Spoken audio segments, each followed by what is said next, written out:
Salam Azərbaycan xalqı. Bugün də səhəri dırnaq arası xoş xəbərlə açdıq.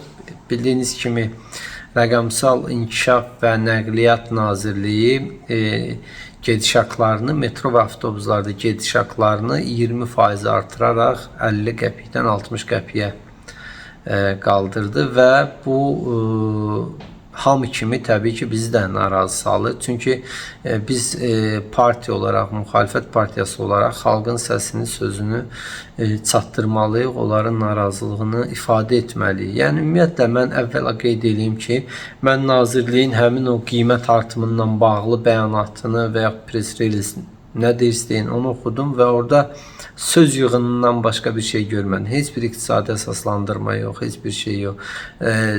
Biz yeni avtobuslar alacağıq, 10 metro stansiyanın layihələndirilməsini eləyəcəyik, Gəncədə 30 neçə avtobus alacağıq. Bunların hamısı vətəndaşların, sərnişinlərin cibindən mi çıxmalıdır? Bəs orada qeyd edirsiniz dövlət proqramı. Dövlət proqramıdırsa demək dövlət büdcəsindən buna pul ayrılacaq. Onda insanlar niyə yüklüyorsunuz? Zaten insanların kommunal xərcləri ödənməsində, ərzaqların qiymətində, hər sahədə qiymət artımından zaten insanlar belə deyək, kifayət qədər sıxılıb. Hələ üstə gəl, hər bir ailənin, hər bir üzvünə təsir edəcək bu qiymət artımı yersiz və uyğunsuz bir vaxtda verilmiş qərardır və biz bunun qəti əleyhinəyik və təbii ki, AK Parti olaraq bu qərarın ləğv olunmasını tələb edirik.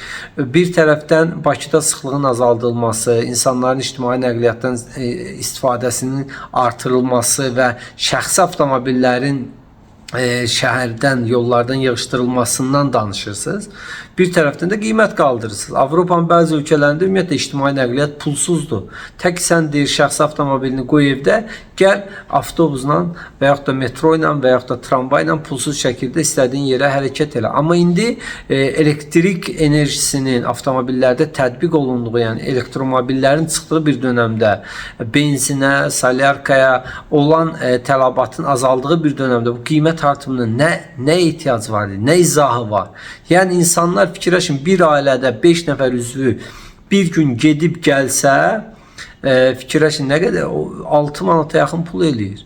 6 manat ilə vurar maşına, elektromobilə. 6 manatla 100 kilometrdən, nə 100 kilometri bir gün səhər axşama qədər sürər. Yəni bu daha da qiymətləri aşağı salmaq əvəzinə, insanların rifah vəziyyətini yaxşılaşdırmaq üçün nələrsə fikirləşmək əvəzinə ən asan yoldur. Yığışaq, kollegiya yığışsın, neyə qiymət artıraq, qoy vətəndaşlar ödəsin. Bəs burada tələbələr var, şagirdlər var, qazilər var, pensiyaçılar var, az təminatlı ailələr var.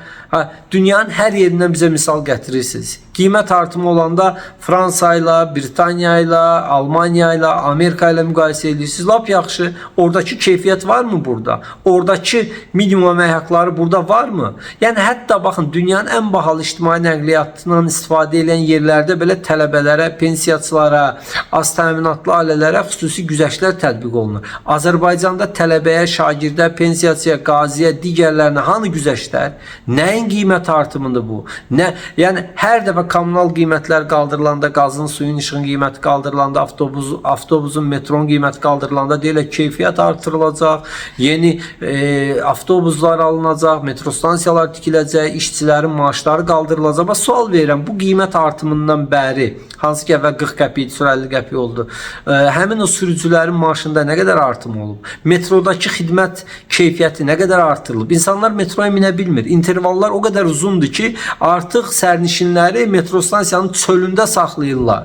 Yəni stansiyaya belə buraxmırlar ki, sıxlıq əmələ gəlir. Yəni ki, lazımsız yerlərdə stansiya tikmə haqqında layihələşdirmə eləyirlər. Və sual ortaya çıxır ki, o zaman illa da metro çəkiləcəksə niyə Xırdalana çəkilmir? Niyə Masazıra çəkilmir? Yolların yükünü yüngülləşdirər, insanları daha rahat bir belə deyək şəkildə öz evlərinə çatmağa şərait yaradar. Yəni bu qiymət artımı insanları kifayət qədər narazı salır. Mən bir çox insanlarla, müxtəlif sosial təbəqələrə aid olan insanlarla ünsiyyətdə olmuşam. Hamısı narazıdır. Bu narazılıq bilmirəm hakimiyyətin indiki məqamda nəyinə lazımdır. O artırılan pulla hesablansa, naziri hesabat vermir ki, bu qiymət artımı nə qədər gəlir, nə qədər yəni əlavə gəlir gətirəcək. Konkret bu hara ümumi söz yığını deyir ki, 10 metro stansiyanın layihələşdirilməsi başa hələ layihələşdirir. Bunu hələ hələ nə vaxt başlayacaq, nə vaxt tikəcək, nə vaxt şey edəcək, amma nağd burada 10 qəpik qiymət qaldırır.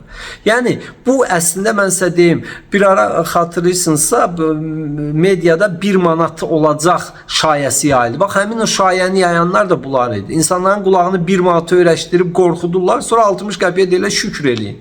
Yəni bu yanlış siyasətdir. Biz bunun əleyhinəyik. Tələbələr bunun əleyhinədir, şagirdlər bunun əleyhinədir, pensiyaçılar bunun əleyhinədir, az təminatlı ailələr bunun əleyhinədir. Hamı oliqarx deyil, hamı büdcəsini elə istədiyi qədər artıra bilmir.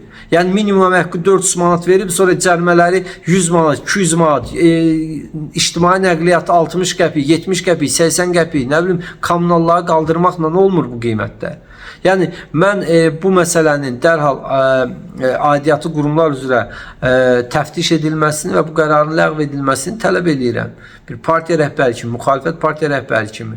Yəni insanları bu qədər narazı salmaq, bu qədər incitmək, bu qədər sıxışdırmaq olmaz. Zaten həyat Azərbaycanda bahalıdır. Zaten ərzaqların qiyməti hər gün qalxır. Zaten belə deyək də iş yerləri olmur, iş yerləri azalır. Zaten gənclər Azərbaycandan qaçır. Yəni illa da Bakını, Azərbaycanı boşaltmaq mı istəyirsiniz? Yəni mən çox uzun danışa bilərəm, amma baxıram ki artıq 6 dəqiqədən artıq danışıram. Yəni mövqeyimizi bildirmək istədim ki, AK Parti olaraq biz bu əsassız iqtisadi, heç bir iqtisadi əsası olmayan qiymət artımının əleyhinəyik və bunun ləğvini tələb edirik. Təşəkkür edirəm.